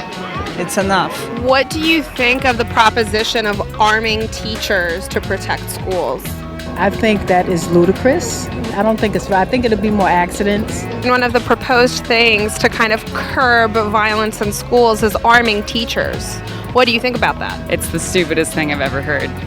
That's literally sounds like you're trying to sell more guns. I do not believe that we need guns in our society. I believe we need more books, more art, more culture, more music. The outrage extends to all the things it should be covering, to Black Lives Matter and to immigration, to all the various areas. We should be shouting about all these things. What are you hoping comes from today's gun march? I'm hoping that the government will lift the ban on research. The CDC is not allowed to study gun violence, and I'm hoping that nationally and internationally, I'm hoping that researchers, public health researchers, medical researchers, everyone will start looking into it more. I have 2 young kids, and I really want to make sure that things like this don't happen, because even if it doesn't happen to them directly, it's still traumatizing for the younger kids. Politicians need to wake up, and we're going to vote them out of office. Thanks for tagging along, Brad Squad. We have heard from many impassioned individuals who are here marching for progress today. They are here for safer schools. They are here for better research. They are here for different politicians. And they are all hoping that Congress is listening to them right now and actually takes action. The debate will rage on, but for now, many people have had their voices heard. Until next time, Brad Squad, I'm out. All right, that was great job, Kim. You were not the Belgium Kimmy. You were the very serious reporter out on the street. I was. That was very, very good. Very well done. Very well produced by Jilly Bean. Very well shot and filmed by Muta Ali. That was a great job. Thank you. I think that was actually one of our best pieces. Yeah, that was really that nice. we ever did. It was really. I think that amazing really was. to be there. It really was. I hope people enjoyed it. I did. It was I really, did too. really well done. Great Guys, interview. thank you. Congratulations. Yeah, we Congratulations. had a great team out there. All right, so let's go to Denise in Brooklyn, New York. Denise. Hi, good Hi, how are you? afternoon. I'm okay. Okay, I have a kind of a complicated question. Sure. Someone came on a visitor's visa, got married to an American, separated from the American, and have a child with me. How do they get their paperwork taken care of now? All right, so they came on a visitor's visa. They married some other woman, and, Yes, sir. and now she never got divorced from that woman. The man never got divorced, and now there's a baby with you. Yes, So sir. you want to marry this guy? That's still up in the air. Okay, so the answer, that's the simple way. Get divorced from the woman he's married to and marry the woman who he has a baby with. As long as assuming it's going to be a bona fide loving marriage, which I assume it will be. Okay, and then he can take care of his paperwork. And then he can take care of his paperwork. So, where do you live, in Brooklyn? Yeah, right now, yes. Okay, so a divorce in New York, an uncontested divorce, if they got nothing to fight over, is about 6 months. And then you can get married the next day, assuming you're going to live together, be in a bona fide loving marriage. And you can file for him, and he'll have a green card certainly a work permit and green card by this time next year or shortly thereafter. Okay, because I was listening to you earlier. Since I am receiving a little help, I would have to get off of that. At some point, yes, before you file. But it takes 6 months to get the divorce. Now, is that what is the help for the child who's born in the United States, or the help is for you? The child is born in the United States. Okay, so that's not as imperative as the help for you. So if it depends on what the help is and the extent of it. But they look at the totality of circumstances. So, when we meet, and hopefully we can discuss, the pros and cons of, obviously you don't want to hurt the child. At the same time, you want to help this man get a green card. Yeah, she's in love with her father, so I can't. Right. It wouldn't be the right thing to do. Right. And hopefully you're in love with him too, hopefully. I am. Okay, good. All right, just double check it. All right, so hold on 1 second. Let's start that process there. All right, 1-800-529-5465. That's the number. Our lines are open. Now, what we're going to do is I had spoken to Jake Hudnut a few weeks ago about why you need good attorneys to represent you. Jake Hudnut's one of our fabulous criminal defense attorneys. So we're going to speak to Jake Hudnut a little bit about criminal defense, and then we're going to come back to Belgium Kimmy, as well as Yo-Yo. seems to be, I can't seem to, and we're going to answer the rest of your immigration questions on Facebook. So really what you need to do right now is leave your questions on Facebook. Lines are closed. Leave your questions. So it says our lines are open, they're closed. Closed. Okay? Leave your questions on Facebook. We're going to answer all of your questions on Facebook in about 10 minutes or so. When you leave your questions, make sure that you give a lot of detail so I know how to help you. Detail means I can help you. Vagueness means I'll go, I don't know. But detail means I'm going to help you. But let's watch this with me. I think I did a good job of interviewing him, and Jake Hudnut, who did a great job of answering my questions. We're here with Jake Hudnut, and he's our criminal defense attorney, and we're here to discuss what's going on for people who are in jail. If you're in jail waiting trial, that puts you in a criminal jail waiting a trial, that puts you in a completely different position than if you are out of jail awaiting trial. And you need, especially if you or somebody you know is in jail awaiting trial, you especially need a knowledgeable and zealous defense attorney who is going to fight with you. Jake Hudnut is one of those defense attorneys. Also David Moretto, Paul Hirsch, also from our criminal defense department, are also those attorneys. So for all of the viewers out there, Jake, tell us what the difference is between, because a lot of people say jail, prison. What is the difference between jail and prison? Excellent. Brad, happy to be back. The difference between jail and prison is quite simple. Sometimes people think it's the same word. It's not. The short answer is jail is where you go if your sentence is less than a year, and prison is where you go if your sentence is more than a year. Also, if you're awaiting trial on charges that are open, you're in jail. So short answer is everybody in jail has either been sentenced to 1 year or less, or are waiting trial, and everyone in prison has been found guilty of something and sentenced to 1 year or more. And jail is generally at like the, near the county courthouse, in the city, in a small little cell. And prison is usually out in the country somewhere, right. More of a campus and I guess walls and fences and prison guards and things of that nature. Yeah, typically prisons are funded by the state and the jails are funded by the cities and the counties. So why is it easier? Maybe, many people would say, yeah, it's obvious, but maybe it's not so obvious. Why is it easier to fight your case when you're out of jail than when you are in jail? Sure. Study after study after study, a recent one from about 3 years ago was done at Princeton, shows that folks that are outside of jail while they're awaiting trial have a higher rate of success vindicating themselves. There's a number of reasons for that. Your prosecutor seeing you in street clothes in court. You're not having to put money toward saving of money for bail. But a big reason that affects us in the way we approach it is that when you're out, you can go to your lawyer's office and you can go over the discovery and you can plan strategy and you can actually see what it is that the prosecutor is going to use to convict you at your trial, and you and your attorney can come up with a plan to fight that evidence. So what would be what would be the reason? I know the answer, but I'm going to ask you. Sure. What is the reason why people are sitting in jail right now and not out of jail fighting their cases? Okay. Really, the only reason you should be in jail, the Supreme Court once said that liberty before trial is the norm, and the exception is waiting in jail for your trial. However, that's not the reality. That's something nice that our Supreme Court has said, but the reality is people are in jail, and the reason you're in jail pending trial is for two reasons and two reasons alone. To ensure that you come back to court on your court dates, and to protect the public if necessary.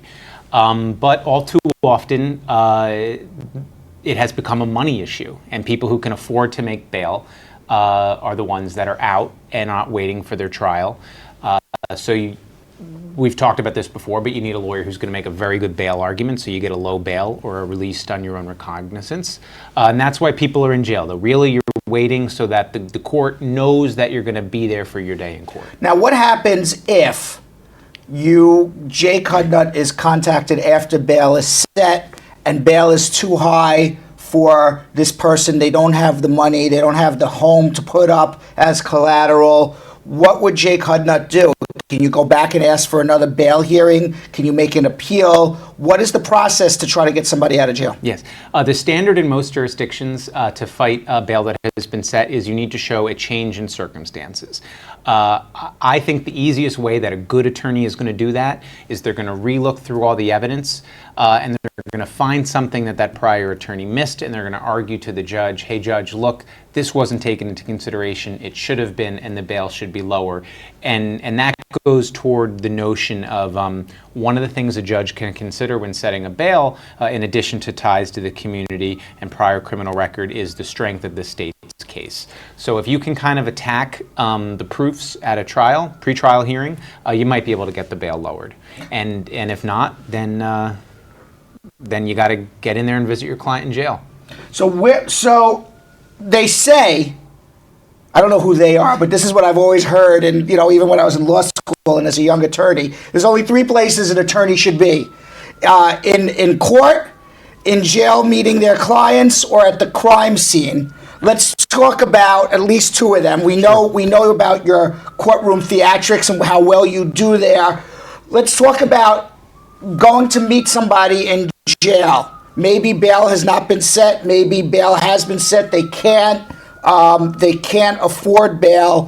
What is it that you're talking about with them while they are in jail? What is it that you need to get from them? And is anybody listening to this conversation? Sure. So yeah, a good attorney, a good criminal defense attorney should not be afraid of jail visits. Paul, David, and I are not. We quite often are going to the county jails, going to the state prisons, putting ourselves in the other side of the bars that are behind us on the set here, and we're sitting with the client and we're going through the discovery, we're showing them police reports, we're taking notes on their version of things, we're taking notes on the questions that they want to have, and we're really getting to the meat of the state's case, and we're coming up with strategy. Now, typically there's no barrier between us and our client, so that would be called a contact visit, meaning that just like now, I could hand you a piece of paper, you could read it, you can hand it back to me. Occasionally, and I was at Rikers recently, and it was a no contact visit insofar as there was glass between us and a drawer to pass things back and forth. There was no recording equipment, but the short answer is no. The jail cannot record an attorney conversation that's happening there in person. So if you're in jail or someone you know is in jail and they're meeting with their attorney, that is a privileged conversation between you and the attorney. Nobody else is listening. Yes. Versus if your wife or your spouse or your girlfriend or your child, your adult children come, whatever it may be, to visit you or your parents, those conversations would be taped. They can be, and yes, and that would be admissible. And same goes for the telephone. I always counsel clients and their families that if you're incarcerated and you're calling family, you need to assume that that call is being recorded, that the corrections officers are listening, that the prosecutor's offices are listening. Where that gets hairy is sometimes I urge clients to keep that in mind when they call me from jail. Call their attorney too, because you never know. They're listening. It could be an illegal listening, but a listening nevertheless. There's not necessarily an obligation for them to shut off the recording machine for counsel conversations that are over the phone, because there's a different expectation of privacy. However, if they did hear something, it would not be admissible in court. It would not be grounds for probable cause of any further investigation. So even an attorney on the phone needs to play it safe. But let's say they did hear something and it gave them an idea to go, dig up the backyard to find the loot that was buried. Yeah. I don't know. And then they go and dig up the backyard and find the loot that was buried. As an attorney, they're gonna have to come and demonstrate that they decided to dig up this backyard. I'm just making up some story, and it had nothing to do with that phone conversation. But now, all of a sudden, you're in an argument how they found out about this information. So you're actually much better off. That's why attorneys should be in the jail meeting their clients and not talking to their clients over the telephone. 100%. Now, give me a few examples before we go.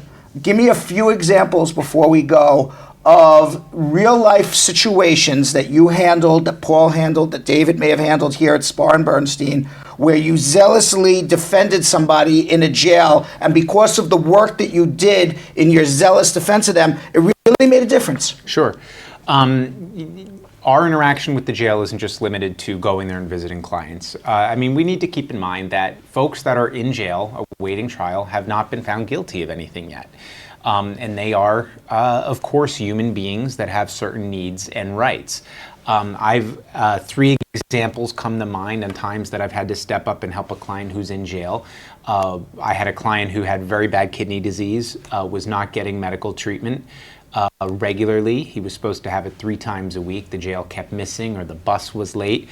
And I went in front of a judge, and I told the judge that if this client is not released, not only will he probably get very sick, but he will have a claim. I said I've advised him that he will have a claim against the county for their negligence, and you better believe that bail was changed rather quickly. Right. And he was released and was able to be on home confinement and take himself to his medical appointments.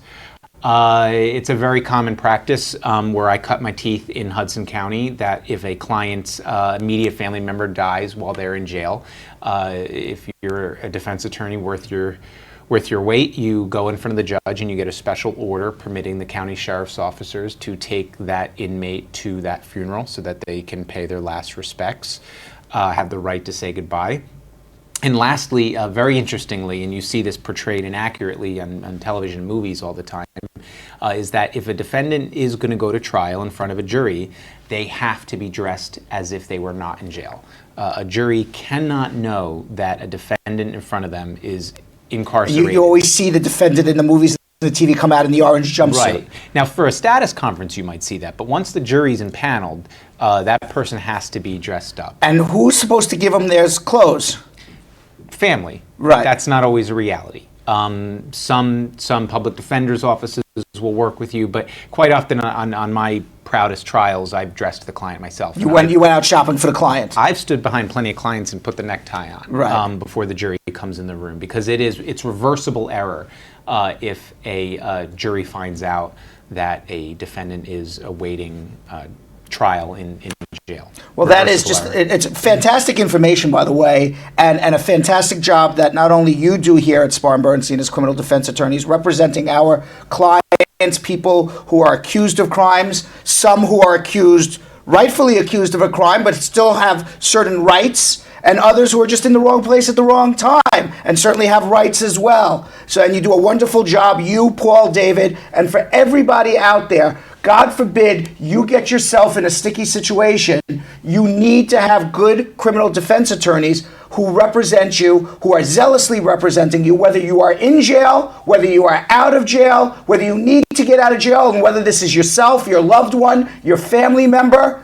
You need to save our telephone number. The telephone number is 1-800-529-5465. And the reason why I say save it is because when you get into that situation, you will not know what to do or what to call or who to call or what to say. If you think about it ahead of time, and if you say to yourself, God forbid I'm in the wrong place at the wrong time, I just got to remember one thing. Call 1-800-529-5465 24 hours a day, and you're going to get good criminal defense attorneys who are going to be right there with you to fight for you and to protect your rights. So save our number. It's 1-800-529-5465. The best way to save our number is to pick up the phone, dial the number. You hear Fiona say, "Hi, Spar and Bernstein, how can I help you?" And click, hang up on her. Now you know you got the number saved. 1-800-529-5465. That's 1-800-LAW-LINK, 1-800-529-5465. Obviously, prior successful results do not guarantee a similar outcome. Jake, fantastic job. Thanks for coming on, and we'll see you next time.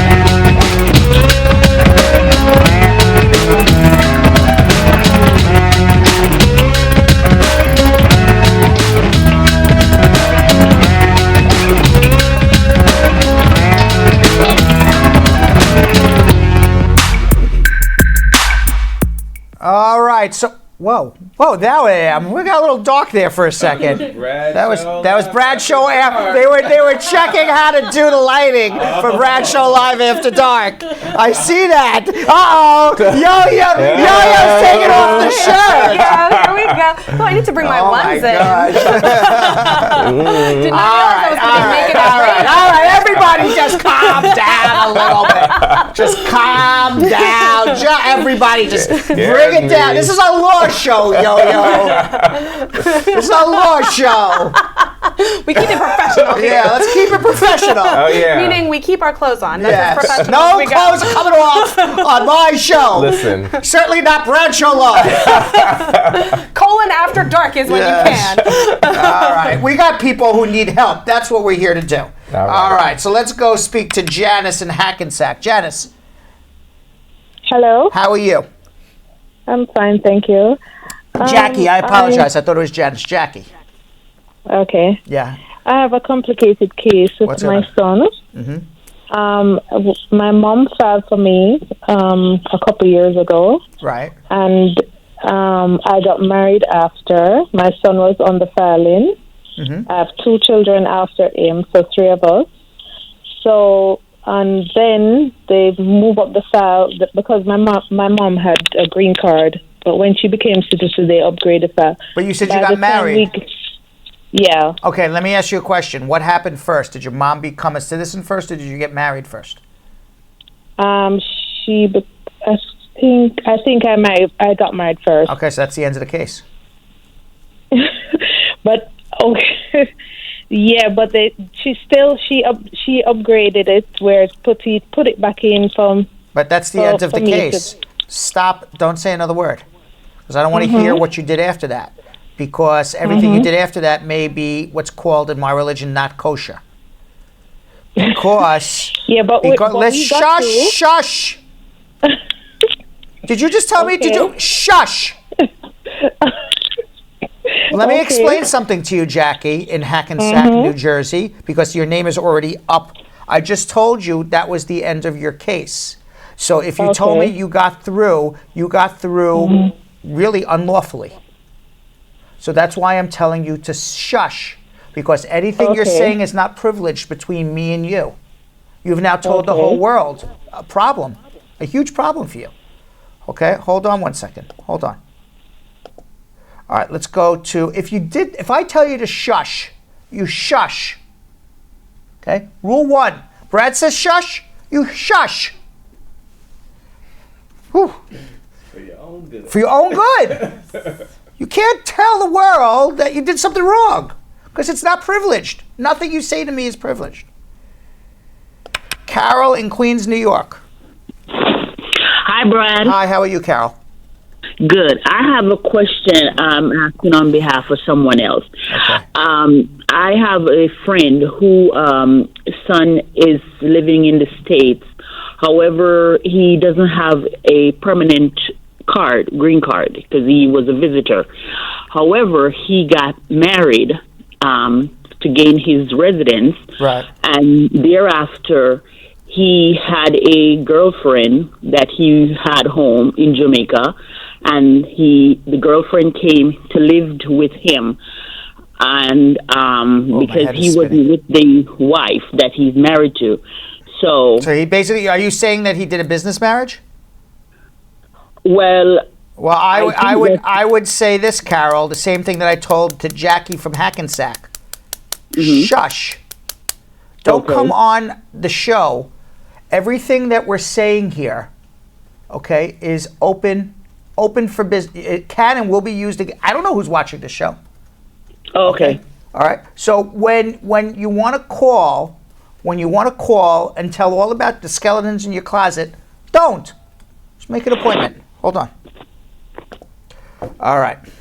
All right, let's test out this theory, Yonathan. All right. Okay? Start talking. Say anything. Okay. Start talking. Yeah. So my birthday is next week. Shush! Continue. I'm afraid. Shush! Yep. Kim, do you have anything to say? In fact, I don't, Brad, for the first time ever. Shush! When I say shush, you shush. Shush. Shush! It worked with us. It worked. We do it. We do it. We do it well. We didn't even rehearse There that. you go. That's right. It looked rehearsed, but it wasn't, you guys. That was on the fly. I feel like it didn't look rehearsed. I was nervous. Were you sweating a little bit? I was. All right, what do we got on social media? We've got Topaz, who says, a friend of mine was charged with having a fraudulent license, was charged $500 fine, and got his license back. Now he's going to go and file for his 10-year green card. Is he going to have any issues? Yes, it's called fraud. You were convicted of it, or his friend, or whoever this is. Make an appointment. Do not do anything with immigration until you speak to me. Okay, Queen of my castle, Lee, says, my brother-in-law filed for his sister 11 years ago. Now, 11 years ago now, and still something is wrong. Oh, so I guess they filed for his sister 11 years ago, and now there's still nothing. So something is wrong. What's wrong? It's called a visa waiting list. They are processing cases in 2004. We are in 2018. It is a 14-year wait. There's nothing wrong. It's called you have to wait. That's not me. That's a long that's the law. time. Yes. Luce Moore has a question. Yes. She says, I'm a green card holder and have a re-entry permit valid until December of 2019. But I'm moving to Belgium to take care of my dad. What do I do for my address? Do I keep one in the United States, or do I have one? Do I just use my Belgian address while I'm there? You need an address in the United States, because the re-entry permit is that you are not abandoning your permanent residence that you plan on returning to the United States. So you should keep some sort of address in the United States. Okay, Elise Christine says, does an AOS via 245I now take 16 to 22 months? She has a pending I-140. Do you know what she asked? You have no idea. You have no idea what she asked. I can't believe you said something so dirty on the air, Yonathan. How dare you say AOS? My My goodness. All right, so she wants to know, does an adjustment of status under 245I, which means that she had something filed before April 30th, 2001, so she can pay the penalty fee, does it take 16 to 22 months? No. Should take, there we go. Should take 10 months. 9 months. Not sure. Tracy says, I've got a friend from Guyana who wants to know if you have a B1, B2 visa, could you adjust your status while on vacation? Her priority date is March 25th of 2012. You can't come up with the purpose of adjusting, but if you stay for more than 90 days and it turns out that your priority dates are current, yes, you can adjust. All right, Beverly Robinson King says, hello. Hello. Thank God. I got an appointment for April 2nd, which is my birthday. Hey! Happy birthday, Yonathan. Thanks. To do my biometric. How long after would I get the work permit and will I be interviewed? Yes, everybody's getting an interview. It takes about 3 months from the time you take a biometric to get your work permit. Queen of My Castle also had another question for her friend. Her friend got locked up in Puerto Rico for marijuana 2 weeks ago, and they said that last Thursday he was going to court, but each time I call, I can't get in touch with his lawyer. What can I do? Get a lawyer, get a new lawyer. You can't get in touch with your lawyer, he's not very effective for you because he's making you nervous. Get a lawyer who won't make you nervous. Hire a new one. That would be annoying as hell. Whew. Yeah. Have a lawyer that doesn't want to answer your calls. Yeah. That would be really stressful. Brad, don't do that. Nope. Okay, Tanisha Houghton. My brother has a green card, but he keeps driving without a license. He got a couple tickets and I believe a citation. He lost his green card. Can he apply for another green card, and will he be able to get his citizenship after holding the green card after 3 years? Hey, stupid, stop driving without a driver's license. It's so simple. Go get your green card back, go get a driver's license. Until you get a driver's license, I'm not even going to answer the rest of the question. You can't drive in America without a license. And you got to also show good moral character. If you're driving around without a license, you keep getting citations for the same stupid thing, driving without a license, you're going to have a problem becoming a citizen. Go get a license. What the heck was that? Donkey of the day. The donkey of the day. That was like a. And by the way, I was saying that the brother was. Yes, absolutely. Not the person who asked the question. Right. Right. David says, after your interview for your citizenship, and you know you've passed it, how long until you are actually sworn in as a citizen? Should be about 3 to 4 weeks. Ooh. Got one more. One more. I think you do. All right, let me go to Linda in California. Oh, you have one more? From Let me speak to Linda. Okay. Okay, and then we'll let everybody leave their questions and we'll finish up, okay? Linda. Yes, hang on. How are you? I'm doing good. All right, what's your question? Wait a minute, I'm looking for Linda. Hang on. Oh, you're looking for Linda, Linda. here's now. Linda called and then she's looking for Linda. Well, how long was she on hold? Is it possible that she needed a bathroom break in the whole time? I don't know. It was about 6 minutes. Oh no, you should have called prepared in that case. Yeah. I wonder how long Linda will take to come to the phone. What do you think? I'm gonna. Hi. Oh, Linda! How are you? We've been waiting for you. What's going on, Linda? Thank you so much for waiting. My pleasure. What can I do to help you? I just want to ask. Yes. About my papers regarding for my daughter. In my Linda, I waited like 3 minutes for you. You got to get the question out. Yeah, I'm so okay. sorry. All right. What is the question? It's my removal of condition. Okay, but when I see the copy of my divorce paper, they said there's no children, and I have a child in the Philippines. Is it all right? So on my did you have a child with your husband or a child with somebody else? No, here I don't have child, but I have a child in my first marriage. Okay, no, because I think that I think the the divorce was probably referring to that any children of the marriage between you and your spouse, not that you have no children. Period. It's generally what's in the divorce. Oh, so I think you'll be okay. I'm worried about it. Yeah. What I would suggest, Linda, I would assume that the divorce is talking about your second marriage, that you got divorced, and in the second marriage there's no children. That's usually what they're talking about in the divorce papers. Not that you have no children, but then in the second marriage there was no divorce. What I would suggest that you do is hold on, make an appointment. Let me take a look at this divorce and make sure that we're all talking about the same thing now. But that's what I assume that the divorce says. Okay? So hold on 1 second. All right. That was Linda, concerned about her divorce.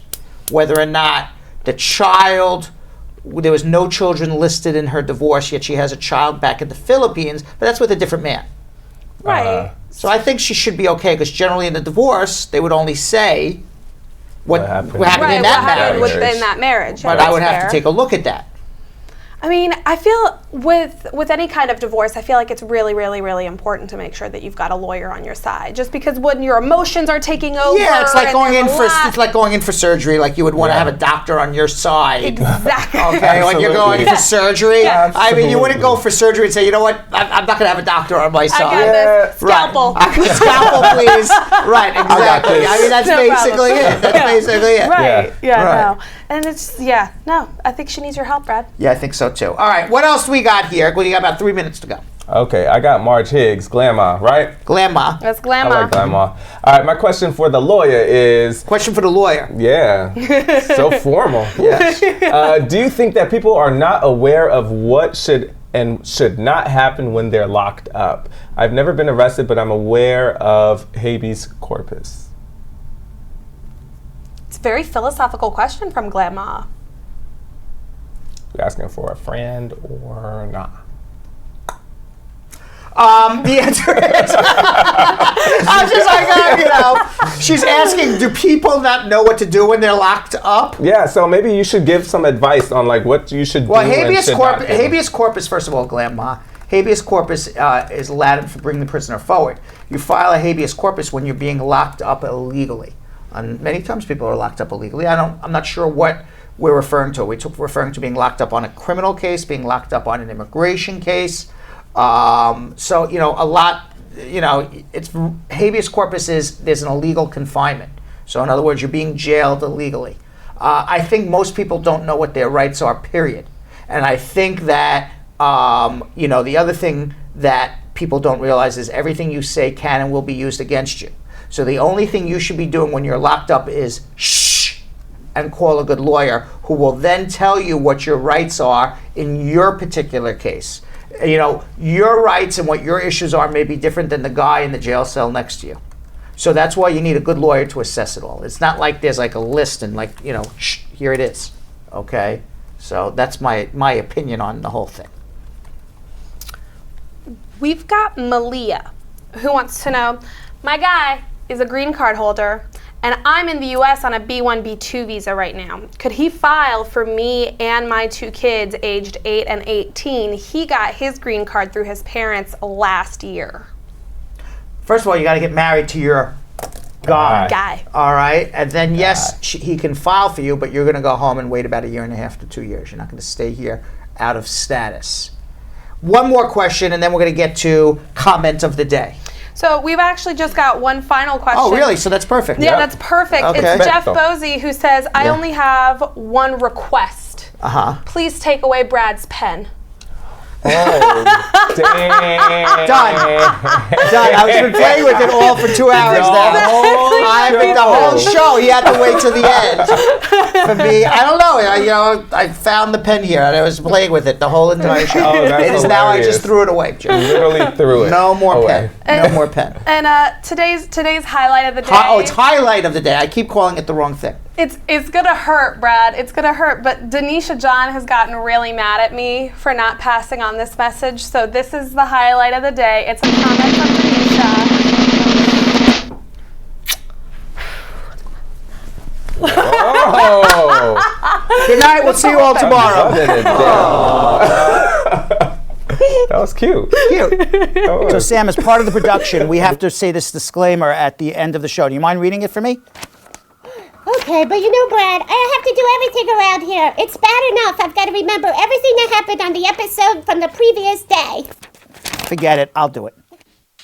The proceeding was information only and not specific legal advice. Consult an attorney about your individual situation. Prior successful results do not guarantee a similar outcome in the future. To make an appointment with the Spar and Bernstein law firm located at 225 Broadway in New York City, call 1-800-529-5465. That's 1-800-529-5465. Easy to remember, 1-800-LAW-LINK. That's 1-800-LAWLINK. Once again, make a call to 1-800-529-5465. And of course, link up with the law offices of Spar and Bernstein, located at 225 Broadway on the 5th floor. If I were you out there, make the call, make the link, make the connection, make it Spar and Bernstein. 1-800-LAWLINK. That's 1-800-529-5465. And now, conveniently located in Hartford, Connecticut on 1 Congress Street. Visit us in Connecticut or in New York at 225 Broadway. That's 1-800-529-5465. 1-800-LAW-LINK, 1-800-529-5465.